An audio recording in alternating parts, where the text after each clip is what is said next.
إن الحمد لله نحمده ونستعينه ونستغفره ونؤمن به ونتوكل عليه ونعوذ بالله من شرور أنفسنا ومن سيئات أعمالنا من يهده الله فلا مضل له ومن يضلله فلا هادي له وأشهد أن لا إله إلا الله وحده لا شريك له وأشهد أن سيدنا ومولانا محمدا عبد الله ورسوله الذي أرسله بالحق بشيرا ونذيرا وداعيا إلى الله بإذنه وسراجا منيرا فقد قال الله تعالى في كلامه المجيد والفرقان الحميد أعوذ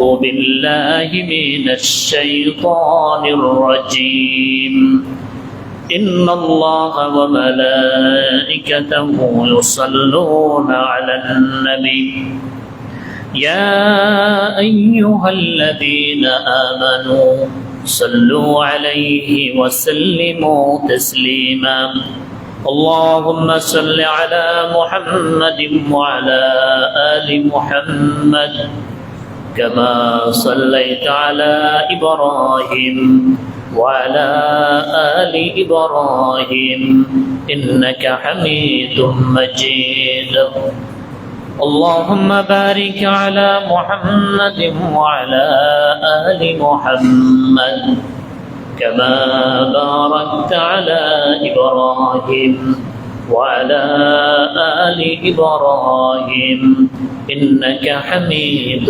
مجيد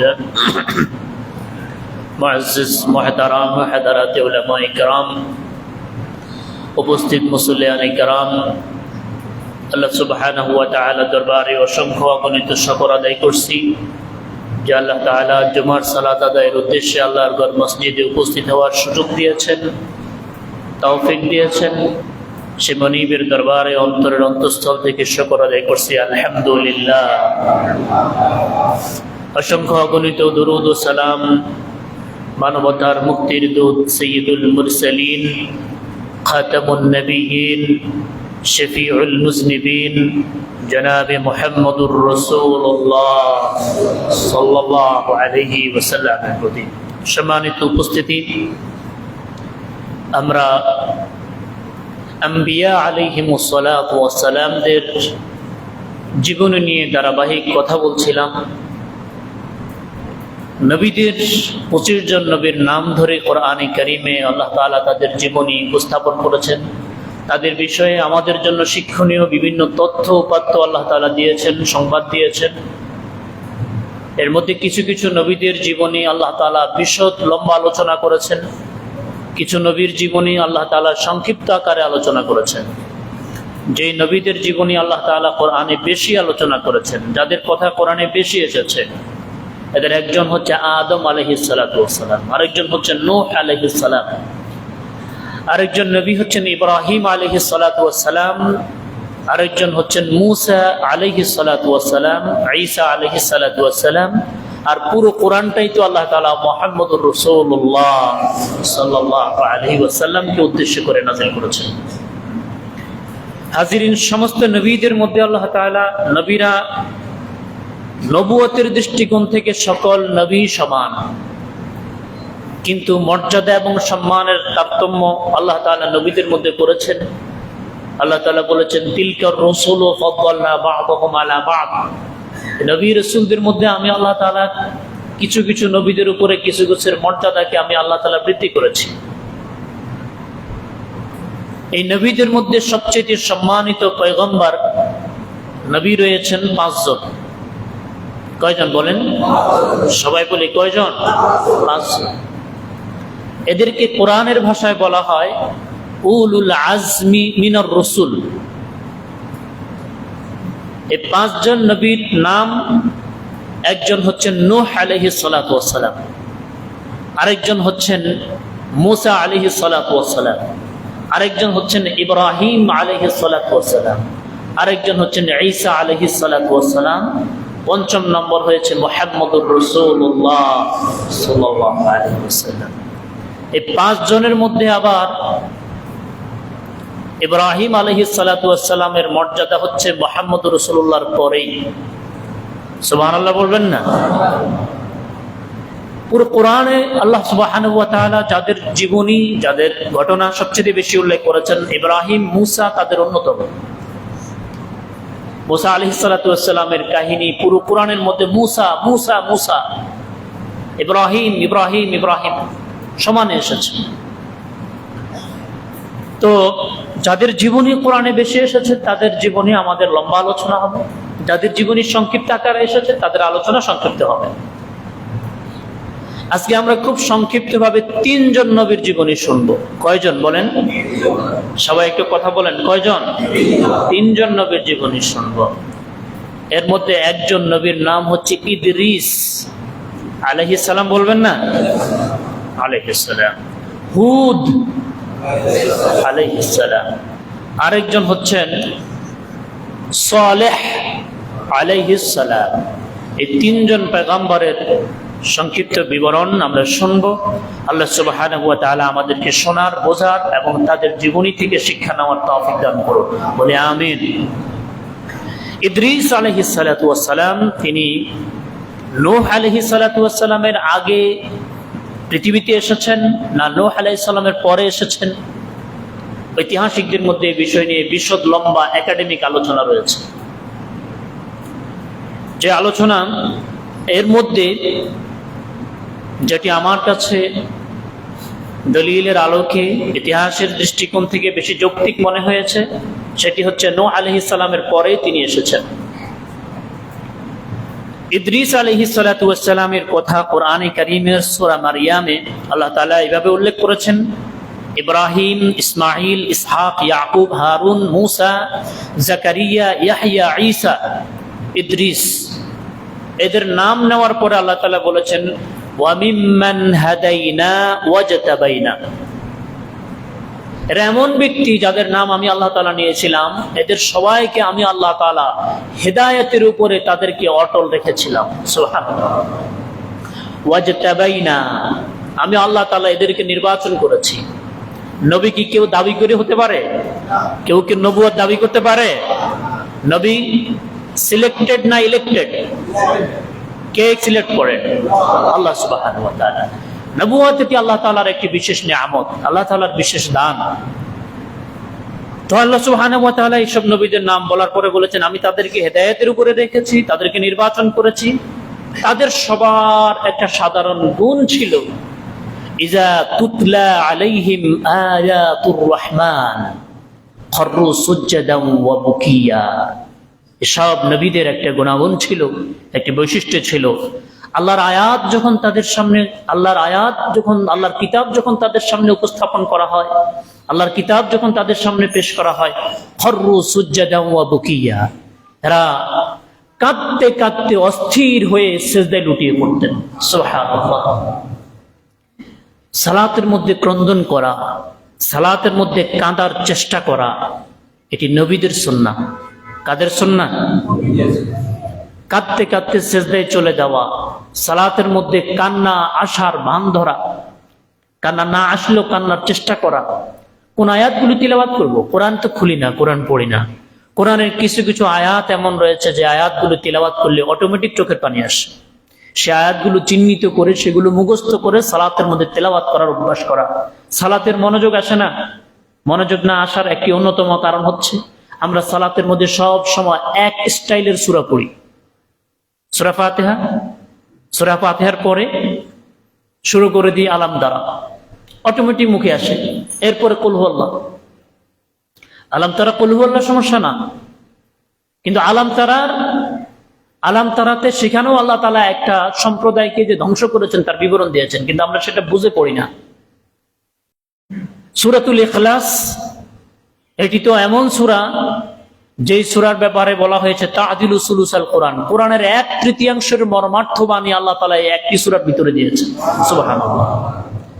এক সাহাবীকে নবীজি পাঠিয়েছেন, বুখারী বর্ণনা, অনেকবার বলেছি, যিনি যুদ্ধের ময়দানে গিয়েছেন, আমির হিসেবে নিযুক্ত করেছেন। তিনি সালাতের মধ্যে শুধু সূরা ইখলাস দিয়েই সালাত শেষ করেন, শুধু সূরা ইখলাস। সাহাবায়ে কেরামের আমিরের আনুগত্য, ইমামের আনুগত্য কত ছিল খেয়াল করেন। পুরো সফরের মধ্যে সাহাবায়ে কেরাম বিষয়টা নিয়ে বিরক্ত অনুভব করেছে যে কোরআনে কি আর কোনো সূরা নাই, শুধু সূরা ইখলাস। কিন্তু আনুগত্য, নবীজির কমান্ড ছিল যে তাকে ইমাম বানিয়েছে। একজন ব্যক্তিও পুরো সফরে ওই ইমামকে প্রশ্ন করে নাই যে প্রত্যেক রাকাতে কেন সূরা ইখলাস পড়েন। পুরো সফরে পুরো ডিসিপ্লিন, নিজাম, সিস্টেমটাকে বজায় রেখে যুদ্ধে জয়ী হয়ে মদিনায় এসেছে, নবীজির কাছে এরপরে বলেছেন, ইয়া রাসূলুল্লাহ, কি ইমাম দিলেন? তিনি শুধু সূরা ফাতিহা পড়ান। নবীজি বললেন, ইমামকে ডাকো। দেখছ, যার ব্যাপারে কথা হবে তাকে আগে প্রশ্ন করতে হবে, তার থেকে কারণ জানতে হবে, তুমি এই কাজটা কেন করো। এর আগেই সমালোচনার জল, এটা সাহাবায়ে কেরামের সুন্নাহ না, তুমি কেন এই কাজ করো? সাহাবী জবাব দিয়েছিলেন, ইয়া রাসূলুল্লাহ, সূরাতুল ইখলাস ইন্নাহা সিফাতুর রহমান, সূরা ইখলাসের ভিতরে আমার মনিব রহমানের গুনাগুণ আল্লাহ তাআলা বয়ান করেছেন। ওয়া ইন্নী উহিব্বু সূরাতুল ইখলাস ফা ইন্নাহা সিফাতুর রহমান, সূরা ইখলাসকে আমি একটু মন দিয়ে বেশি ভালোবাসি এই কারণে, কারণ এই সূরার ভিতরে রহমানের গুনাগুণ আল্লাহ তাআলা বর্ণনা করেছেন। সুবহানাল্লাহ। আল্লাহ নবী সাল্লাল্লাহু আলাইহি ওয়াসাল্লাম বলেছেন, হুব্বুকা ইয়াহা আদখালাকাল্লাহুল জান্নাহ, সূরাতুল ইখলাসের ভালোবাসা আল্লাহ তোমাকে জান্নাত পর্যন্ত পৌঁছে দিবে।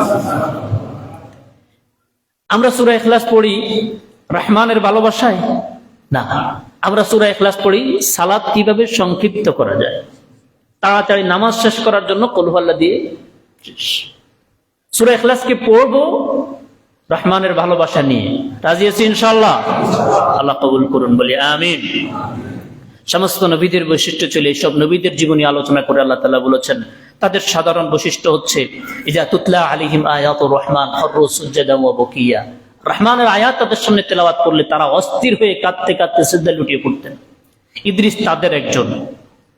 আল্লাহ সুবহানাহু ওয়া তাআলা, আবু যার গিফারি রাদিয়াল্লাহু তাআলা আনহুর বর্ণনা এসেছে, 30টি সাহিফা, আসমানি কিতাব যেগুলোকে বলা হয়, ছোট ছোট কিতাবগুলোকে বলা হয় সাহিফা।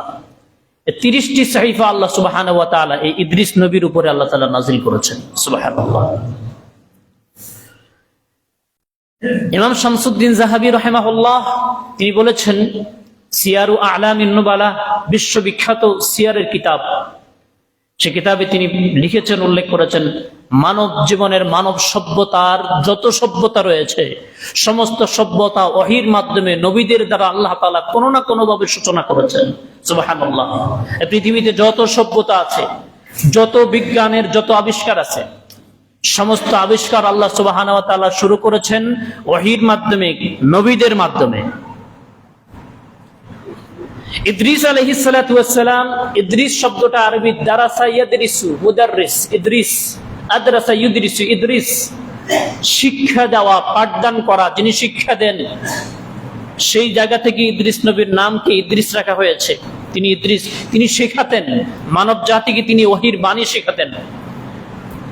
এই পৃথিবীতে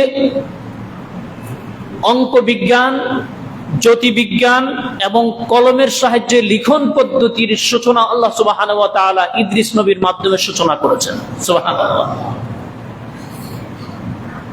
কোনো কিছুকে পরিমাপ করার জন্য যে ওজন, পরিমাপের যে সিস্টেমটা ইদ্রিস নবীর মাধ্যমে আল্লাহ তাআলা শুরু করেছেন।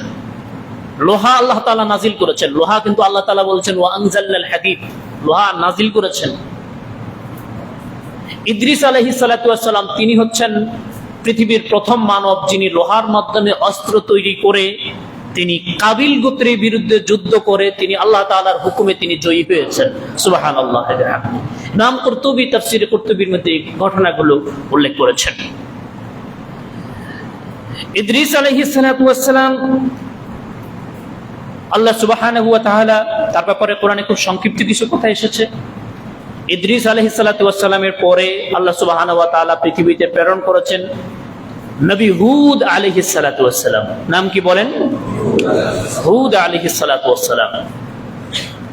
এই সম্প্রদায়ের মানুষেরা ছিল অহংকারী। মানুষ অহংকার হয় দুটি কারণে। কয়টি কারণে বলেন? এক হচ্ছে খুব টাকা পয়সা আছে, সম্পদ আছে। দুই, ক্ষমতা আছে। এর সাথে একটা যোগ করা হয় শক্তিশালী, শারীরিক শক্তি। এখন বর্তমান যুগে শারীরিক শক্তি দেখায় লাভ নাই, কারণ বর্তমান যুদ্ধ বিগ্রহ কি শারীরিক শক্তি দিয়ে চলে? বর্তমান গোটা পৃথিবীর লড়াই হচ্ছে অর্থের লড়াই। যার অর্থ যত বেশি, তার অস্ত্র তত বেশি, সে তত বেশি শক্তিবান। এই সম্প্রদায়ের তৎকালীন মানুষরা যারা ছিল, এরা উদ্যত অহংকারী ছিল একটি কারণে, সেটি হচ্ছে আল্লাহ তাদেরকে অন্য সকল জাতি থেকে বেশি শক্তিশালী করে সৃষ্টি করেছেন। তারা উদ্যত অহংকারী হয়ে বলতে, মান আশাদ্দু মিন্না কুওয়া, আমাদের থেকে এর থেকে শক্তিশালী আর কে আছে?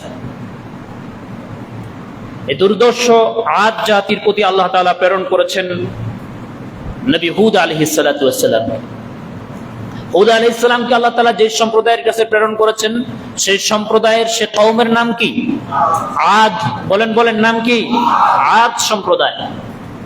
আল্লাহ তাআলা কোরআনে কারীমের মধ্যে সূরা আরাফের 65 থেকে 72 নম্বর আয়াতে আল্লাহ তাআলা তাদের বিবরণ এভাবে দিয়েছেন। আউযু বিল্লাহি মিনাশ শাইতানির রাজীম।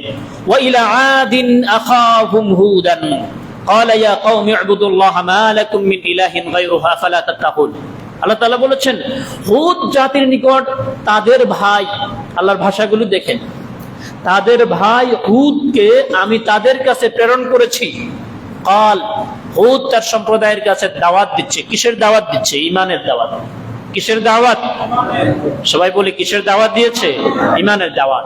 সব নবীর দাওয়াত ছিল এক, সব নবীর দাওয়াত ছিল লা ইলাহা, আল্লাহ ব্যতীত সত্য কোনো ইলাহ নাই।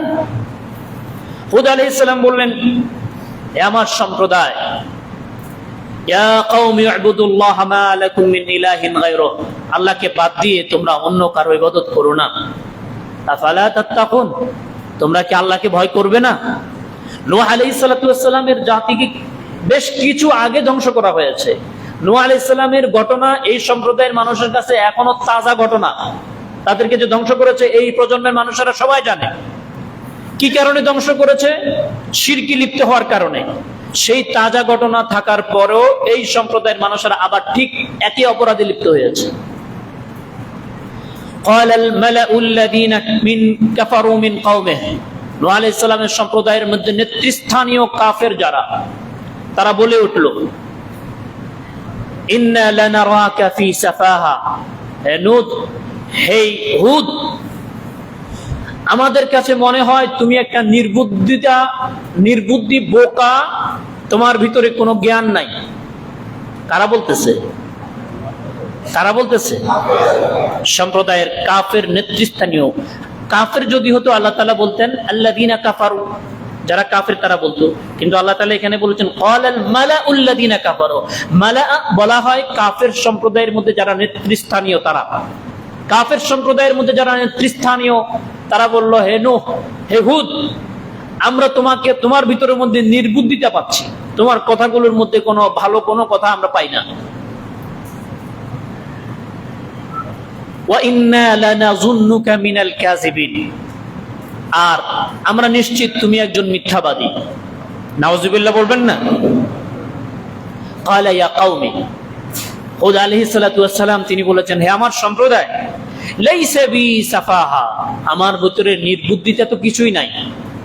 ওয়ালাকিন্নী রাসূলুম মির রাব্বিল আলামিন, আমি জগতের প্রতিপালক আল্লাহ তাআলার পক্ষ থেকে রাসূল হিসেবে তোমাদের নিকট প্রেরিত হয়েছি। উবাল্লিগুকুম রিসালাতি রাব্বি, আমি তোমাদের নিকট আমার রবের রিসালাত এবং পয়গাম তোমাদের কাছে পৌঁছে দিব, এটা আমার দায়িত্ব। ওয়া আনা লাকুম নাসিহুন আমিন, আমি আল্লাহর পক্ষ থেকে একজন বিশ্বস্ত প্রতিনিধি, বিশ্বস্ত নসিহতকারী, বিশ্বস্তভাবে তোমাদেরকে সতর্ককারী হিসেবে পৃথিবীতে এসেছি। আওয়া আজিবতুম আন জাআকুম যিকরুম মির রাব্বিকুম আলা রাজুলিম মিনকুম, আল্লাহ তাআলা বলেছেন, তোমরা কি আশ্চর্য হচ্ছ? তোমাদের কাছে এসেছে তোমাদের রবের পক্ষ থেকে, তোমাদের একজন মানুষের নিকট আল্লাহ তাআলার পক্ষ থেকে একজন নবী এসেছে। কেন? লিউনজিরাকুম, যে তোমাদেরকে সতর্ক করবে। সমস্ত নবীরা মানুষদেরকে বাশীর এবং নাযীর হিসেবে এসেছে, জান্নাতের সুসংবাদ, জাহান্নামের দুঃসংবাদ দেওয়ার জন্য এসেছে। ওয়াজকুরু, আল্লাহ তাআলা বলেছেন, স্মরণ করো হে সম্প্রদায়ের মানুষেরা, ইয জাআলাকুম খুলাফা মিন বাদি কওমি নূহ, নূহের পরে আল্লাহ তাআলা পৃথিবীতে তোমাদেরকে বসবাসের জন্য উপযোগী করেছেন, তোমাদের পূর্বপুরুষদেরকে ধ্বংস করেছেন, তোমাদেরকে আল্লাহ সুবহানাহু ওয়া তাআলা নৌকা দিয়ে বিভিন্ন ভাবে তোমাদেরকে বাঁচিয়ে রেখেছেন, তোমাদের বংশধরদেরকে। ওয়াজকুরু, স্মরণ করো, ইয জাআলাকুম খুলাফা মিন বা'দি কওমি নূহ ওয়া যাদাকুম ফিল খালকি বাসতা, শারীরিক শক্তি আল্লাহ তোমাদেরকে অনেক বেশি দিয়েছেন। ফাজকুরু আলা আল্লাহি লাআল্লাকুম তুফলিহুন, আল্লাহর নিয়ামত সমূহকে তোমরা স্মরণ করো, লাআল্লাকুম তুফলিহুন, আশা করি এর মাধ্যমে তোমরা সফল কাম হবে। ক্বালু, সম্প্রদায়ের মানুষেরা দাওয়াত দেওয়ার জবাব দিয়েছে এভাবে, আজিতানা লিনা'বুদাল্লাহ ওয়াহদাহ, হে হুদ, তুমি কি আমাদের কাছে এমন পয়গাম নিয়ে এসেছো যে আমরা শুধুমাত্র এক আল্লাহর ইবাদত করব?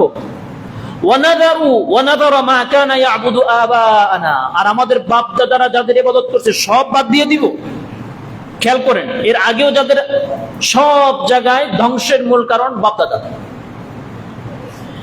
ওয়া নাযারু মা কানা ইয়া'বুদু আবা'ানা, আমাদের বাপ দাদারা যাদের ইবাদত করত তাদেরকে কি বাদ দিয়ে দিব? ফাআতিনা বিমা তা'ইদুনা ইন কুনতা মিনাস সাদিকিন, যদি তাই হয়ে থাকে, এগুলো বাদ দেওয়ার কথা যদি বলো, তাহলে তুমি যে শাস্তির ভয় দেখাচ্ছ সে শাস্তি নিয়ে আসো। নবীদের কাছে শাস্তি চাচ্ছে। আল্লাহ জবাব দিচ্ছেন, ক্বালা কাদ ওয়াকা আলাইকুম মির রাব্বিকুম রিজসুন ওয়া গাদাব, রবের পক্ষ থেকে তাদের এই কথার জবাবে আল্লাহ তাআলার পক্ষ থেকে তাদের উপরে ধ্বংস এবং আল্লাহর গজব অনিবার্য হয়ে পড়ল। আতুজাদিলুনানি ফি আসমাইন, হুদ নবী বলল, তোমরা কি আমার সাথে ঝগড়ায় লিপ্ত হতে চাচ্ছ এমন কিছু নাম নিয়ে, এমন কিছু মূর্তির নাম নিয়ে, সাম্মাইতুমুহা আনতুম ওয়া আবাউকুম, যেগুলোর নাম তোমরা দিয়েছো, তোমাদের বাপ দাদারা নাম দিয়েছে।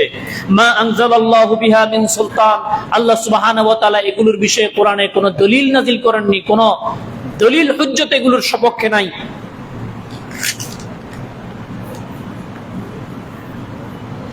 এরপরে আল্লাহ সুবহানাহু ওয়া তাআলার নবী, তিনি আল্লাহ তাআলার কাছে দোয়া করেছেন তাদের ধ্বংসের জন্য।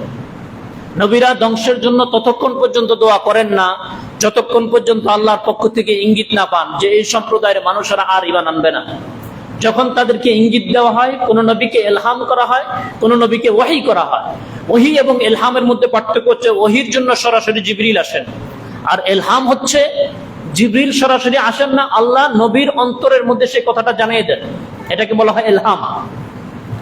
ইলহামের মাধ্যমে হুদ নবী যখন জানতে পেরেছেন এরা আর হেদায়েত হবে না, তিনি আল্লাহর কাছে তাদের জন্য বদদুয়া করতে শুরু করেছেন। বদদুয়া যখন তিনি করতে শুরু করলেন, তখন আল্লাহর পক্ষ থেকে প্রথম আযাব এসেছে ওই সম্প্রদায়ের উপর। আল্লাহ তাআলা আসমান থেকে বৃষ্টি বর্ষণ বন্ধ করে দিয়েছেন। আসমান থেকে কোন সম্প্রদায়ের উপরে যখন অনাবৃষ্টি, এটা আল্লাহর পক্ষ থেকে একটি পুরাতন গজব, পুরাতন একটি গজব এটা। নবী করিম সাল্লাল্লাহু আলাইহি সাল্লাম যখন আকাশ যখন অত্যন্ত কালো মেঘাচ্ছন্ন হয়ে যেত, নবী করিম সাল্লাল্লাহু আলাইহি সাল্লাম তার চেহারা লাল হয়ে যেত। সাহাবায়ে কেরামদেরকে বলতেন, এই মেঘ, এই তুফান, এই কালো মেঘ, এর মাধ্যমে আল্লাহ সুবহানাহু ওয়া তাআলা কয়েকটি সম্প্রদায়কে আল্লাহ ধ্বংস করেছেন। 3 বছর পর্যন্ত বৃষ্টি বর্ষণ বন্ধ ছিল টোটাল। অনাবৃষ্টিতে ক্ষুধার তীব্রতা তাদের মধ্যে ব্যাপকভাবে ছড়িয়ে পড়েছে। এরপরে হঠাৎ করে আসমান একেবারে সাদা হয়ে গেল। কয়েকদিন পরে পুরো আসমান লাল হয়ে গেল। কয়েকদিন পরে পুরো আসমান কালো হয়ে গেল। কেউ কেউ বলেছে একই দিনে আসমানের মধ্যে 3 রঙের মেঘ এসেছে, সাদা, কালো, লাল। 3 রকমের মেঘ আসার পরে আল্লাহ তাআলার পক্ষ থেকে তাদের উপরে যে আযাব গজব সেটি শুরু হলো, সেটি চলমান ছিল তাদের উপরে। সাখখারাহা আলাইহিম 7 লায়ালিন ওয়া 8 আইয়াম, 8 দিন 7 রাত। 7 লায়ালিন, 7 রাত 8 দিন ধারাবাহিক তাদের উপর আসমান থেকে বৃষ্টি বর্ষণ শুরু হয়েছে। এমন ভাবে তারা ধ্বংস হয়ে গিয়েছে, সেখানের মধ্যে আর কারো অস্তিত্ব খুঁজে পাওয়া যায়নি। এই সম্প্রদায়ের পরে হুদ আলাইহিস সালাতু ওয়াস সালামের সম্প্রদায়ের পরে আল্লাহর পক্ষ থেকে আরেকজন নবী আল্লাহ তাআলা পাঠিয়েছেন। হুদ নবীর 500 বছর পরে আল্লাহ তাআলা পাঠিয়েছেন সালেহ আলাইহিস সালাম। বলেন বলেন নাম কি? সালেহ আলাইহিস সালাম। সালেহ আলাইহিস সালাতু ওয়াস সালাম, তাকে আল্লাহ তাআলা যেই স্থানে নবী হিসেবে প্রেরণ করেছেন তিনি হচ্ছেন সিরিয়া অঞ্চলের নবী ছিলেন। সেই জায়গাতে নবী করিম সাল্লাল্লাহু আলাইহি ওয়াসাল্লাম যখন তাবুক যুদ্ধের দিন তিনি যখন গিয়েছিলেন, ঠিক তাবুক যুদ্ধে নবীজি যখন গিয়েছেন, সাহাবায়ে কেরাম হিজর নামক স্থানে, যেই জায়গাতে এই সম্প্রদায়ের আযাব গজব শুরু হয়েছিল, সেই জায়গাতে সাহাবায়ে কেরাম গিয়ে সেখানে অবস্থান করতে শুরু করেছিলেন না জেনে। আল্লাহ নবী সাল্লাল্লাহু আলাইহি ওয়াসাল্লাম তখন বলেছেন, সহিহ বুখারীতে এসেছে, লা তাদখুলু মাসাকিনাল্লাযিনা যালামু আনফুসাহুম ইল্লা আন তাকুনু বাকিন। যে স্থানে আল্লাহ সুবহানাহু ওয়া তাআলা কোন জাতিকে ধ্বংস করেছেন, যাদের উপরে গজব এসেছে, এমন কোন জায়গায় তোমরা অবস্থান করবে না। যদি করো, যদি একান্তই করতে হয়, তাহলে তোমরা কাঁদতে কাঁদতে কষ্ট নিয়ে তোমরা সেখানে অবস্থান করবে। কারণ হতে পারে এই গজবের জায়গা কিয়ামত পর্যন্ত গজবের জায়গা থাকবে, হতে পারে তাদের উপরে যে আযাব তোমাদের উপরে সে আযাব পেয়ে করবে। এই জন্য আমরা একটি কথা বারবার বলি, অমুসলিমদের ধর্মীয় পূজা যে জায়গায় হয় শুধুমাত্র নিরাপত্তার স্বার্থে যাদের জন্য যাওয়া জরুরি তারা সেখানে যাবে। এর বাইরে অতি আগ্রহী হয়ে খুশি হয়ে সেই জায়গাতে যারা অবস্থান করবে, নবী করিম সাল্লাল্লাহু আলাইহি ওয়াসাল্লাম তার ভাষ্য মোতাবেক সেটি হচ্ছে গজবের জায়গা। আল্লাহ সুবহানাহু ওয়া তাআলা যে স্থানের উপরে সবচেয়ে বেশি অসন্তুষ্ট, সবচেয়ে বেশি ক্রোধান্বিত, সেটি হচ্ছে যেই জায়গায় শিরক করা হয়, যে জায়গায় আল্লাহকে অপমান করা হয়, যে জায়গায় শিরক করা হয়, যে জায়গায় অপমান করা হয়, সে জায়গায় কি স্বতঃস্ফূর্তভাবে কোনো মুমিন যেতে পারে? না। অমুসলিমদেরকে দাওয়াত দেওয়া যাবে, তারা অসুস্থ হলে তাদের সেবা করতে হবে, প্রতিবেশীর সেবা শুশ্রূষা করলে যা সওয়াব, অমুসলিমদেরকে জন্য যদি তা করি আল্লাহ পরিপূর্ণ সওয়াব দান করবেন। তবে অমুসলিমদের ধর্মীয় কোনো পূজার জন্য, তাদের ধর্মীয় কোনো অনুষ্ঠানের জন্য কোন মুসলিমের পকেট থেকে যদি 1 পয়সা যায়, সেটা পরিপূর্ণ হারাম হবে।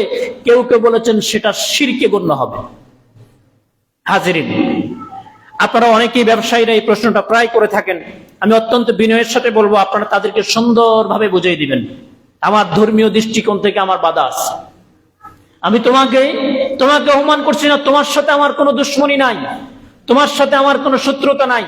তবে আমি মূর্তি পূজার জন্য, শিরকের জন্য আমি 1 পয়সা সেখানে দিতে পারবো না। আমরা কি সেই কথা বুঝিয়ে বলতে পারবো? ইনশাআল্লাহ, ইনশাআল্লাহ, ইনশাআল্লাহ। শিরকের জন্য আপনার টাকা যাবে?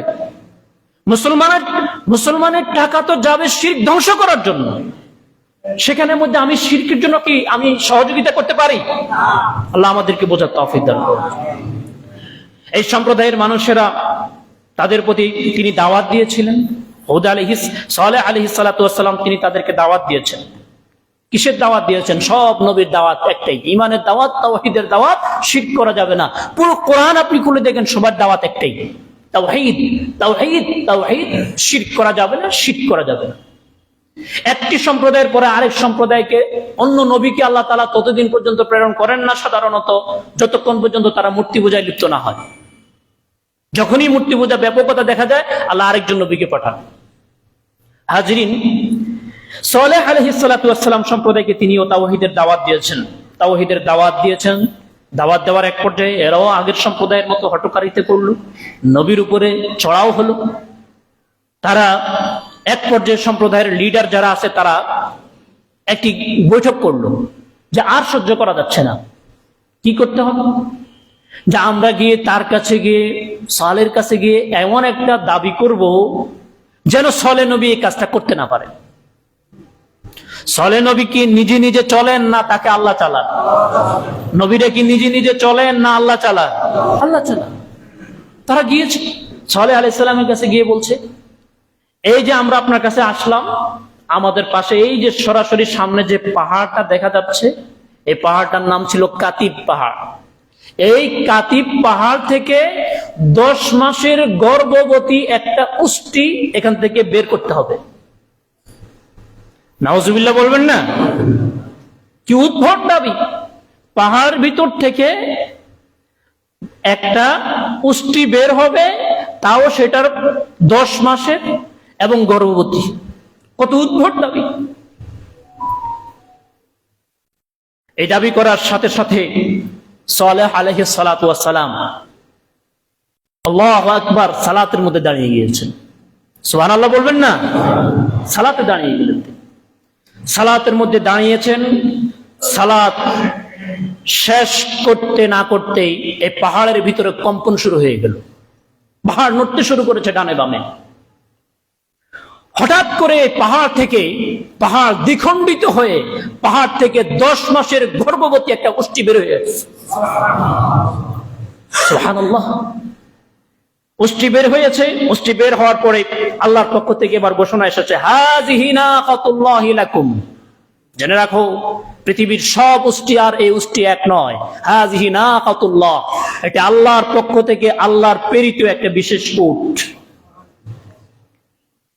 ফাজারুহা, খবরদার এটাকে এর স্বাধীনভাবে চলতে দিবে। তাকুলু ফি আরদিল্লাহ, আল্লাহর এই জমিনের মধ্যে সে তার মন মতো করে খাবে।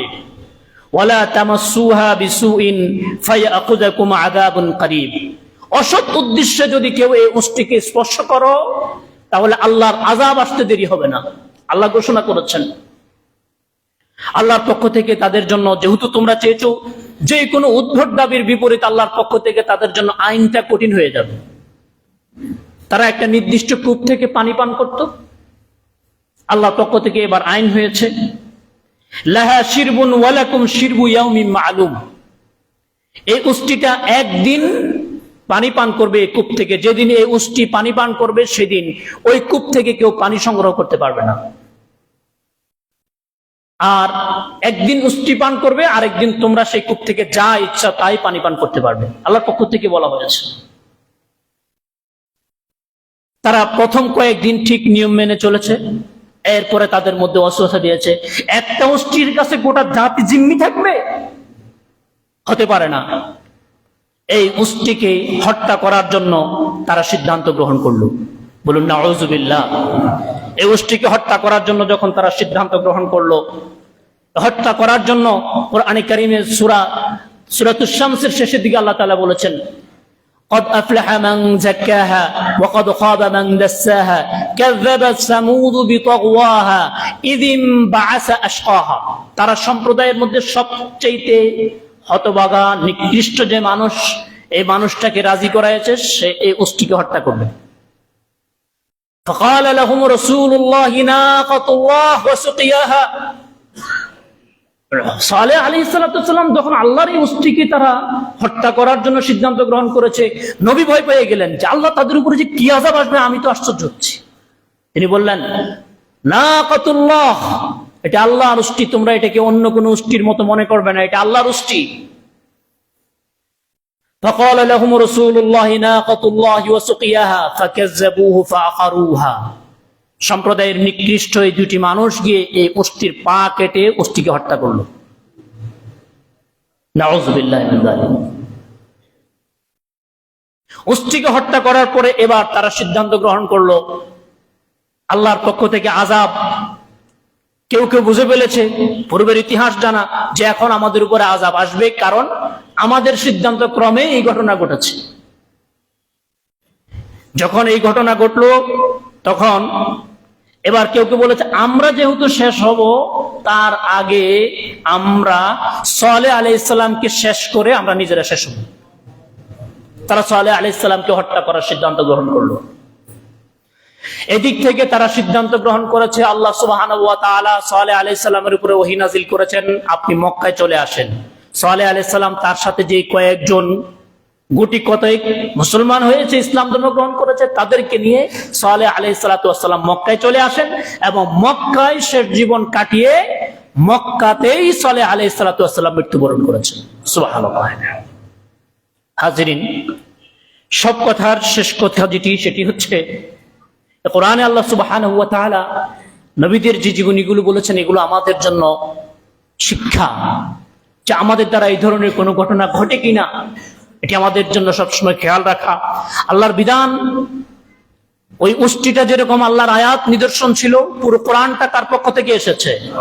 আল্লাহর পক্ষ থেকে এসেছে। কোরআনের কোনো বিধান নেই, কারো হৃদয়ের ভিতরে যদি সংশয় থাকে, কেউ যদি মুখে না বলুক, অন্তরে যদি লালন করে, তাহলে সে ব্যক্তি ঈমান হারা।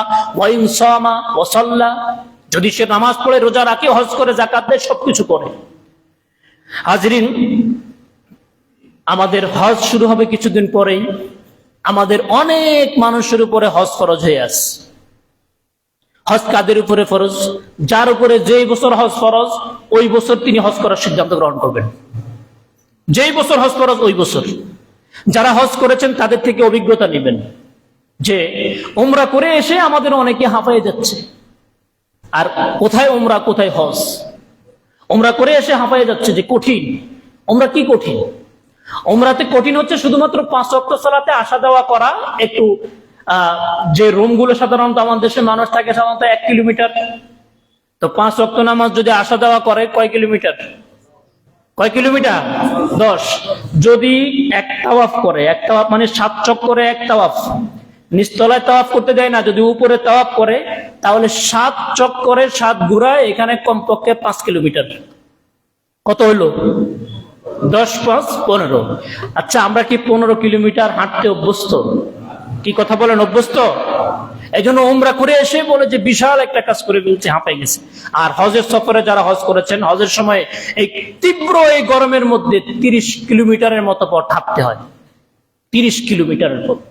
সুতরাং যারা সুস্থ আছেন, মোটামুটি হজ মোটামুটি ফরজ হয়েছে, বুঝেছেন? হজ ফরজ হচ্ছে যাবতীয় খরচের পরে হজ করে এসে বাড়িতে আসা পর্যন্ত অবস্থা আপনার আছে, আপনার উপরে হজ ফরজ। বিয়ের জন্য, ছেলের বিয়ের জন্য, মেয়ের বিয়ের জন্য, ঘরের জন্য, এই সকল কথাগুলো আল্লাহ তাআলা শোনেন না, বিধানের মধ্যে এগুলো নাই। আপনারা হজ করার সিদ্ধান্ত গ্রহণ করবেন। আর হজ নিয়ে আমরা ইনশাআল্লাহ পরবর্তীতে, নবী করিম সাল্লাল্লাহু আলাইহি ওয়াসাল্লাম বলেছেন যার উপরে হজ ফরজ, এরপরও যে ব্যক্তি হজ করে না, 5 বছর অতিক্রম হয়ে গেছে, নবী করিম সাল্লাল্লাহু আলাইহি ওয়াসাল্লাম বলেন আল্লাহর দরবারে সে ব্যক্তি হতভাগাদের কাতারে তার নাম উঠে যায়। সুতরাং তাড়াতাড়ি সিদ্ধান্ত গ্রহণ করবেন। মান আরাদাল হাজ্জা ফালিউআজ্জিল, তাড়াতাড়ি সিদ্ধান্ত গ্রহণ করবেন। হাজিরিন, আরেকটা বিষয় যেটি না বললে নয়, গত জুমায়ও আমি বলেছিলাম, সেটি হচ্ছে ঈমানের অপরিহার্য পাঠ যে বইটি, শেখ আহমদুল্লাহ হাফিজাহুল্লাহ লিখিত বইটি, এই বইটি নিয়ে গত জুমায় আমি বলেছিলাম যে আমরা এই ইমাম পরিষদের উদ্যোগে এই বইটার উপরে একটা আমরা প্রতিযোগিতার আয়োজন করেছি। আসলে মূল উদ্দেশ্য কি? মূল উদ্দেশ্য হচ্ছে আমরা ইমানটা জানবো, ইমানটা শিখবো। কি ইমান জানা, ইমান শেখার আমাদের প্রয়োজন আছে না নাই? বলেন, সবাই বলেন, আছে না নাই? আছে। তো ইমানের অপরিহার্য পাঠ শেখ আহমদুল্লাহ হাফিজাহুল্লাহ সংক্ষিপ্ত আকারে লিখেছেন, 150 পৃষ্ঠা বলা যায়, যেখানে আলোচনা। আমরা নিজেরা পড়বো, নিজেদের পরিবারকে পড়াবো। আমি চাই যে আমাদের এই মুসল্লিদের মধ্যে যারা আছেন, যারা মোটামুটি বাংলা পড়তে পারেন, বাংলা পড়তে পারলেই হবে, বাংলা পড়তে পারেন, বইটা সংগ্রহ করবেন, আপনি পরীক্ষায় অংশগ্রহণ করবেন, আপনার পরিবারকে পরীক্ষায়, আপনার মহিলাদের জন্য, মা বোনদের জন্য পরীক্ষায় অংশগ্রহণের সুযোগ রেখেছি। পুরুষদের জন্য পরীক্ষা আগামী মাসের 23 তারিখ, এখনো প্রায় 1 মাস সময় আছে। আর মা বোনদের জন্য পরীক্ষা আদর্শ পাড়া রফিক মিল আল কলম মডেল মাদ্রাসা, সেখানে অনুষ্ঠিত হবে।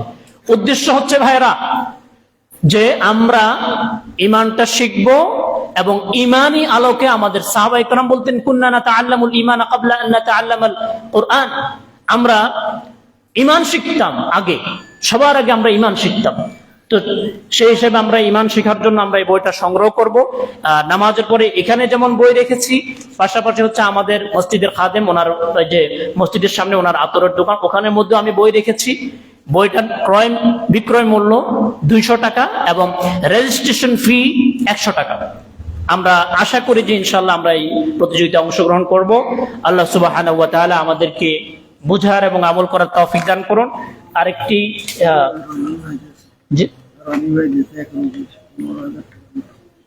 আচ্ছা, আমাদের এখানে একজন ভাই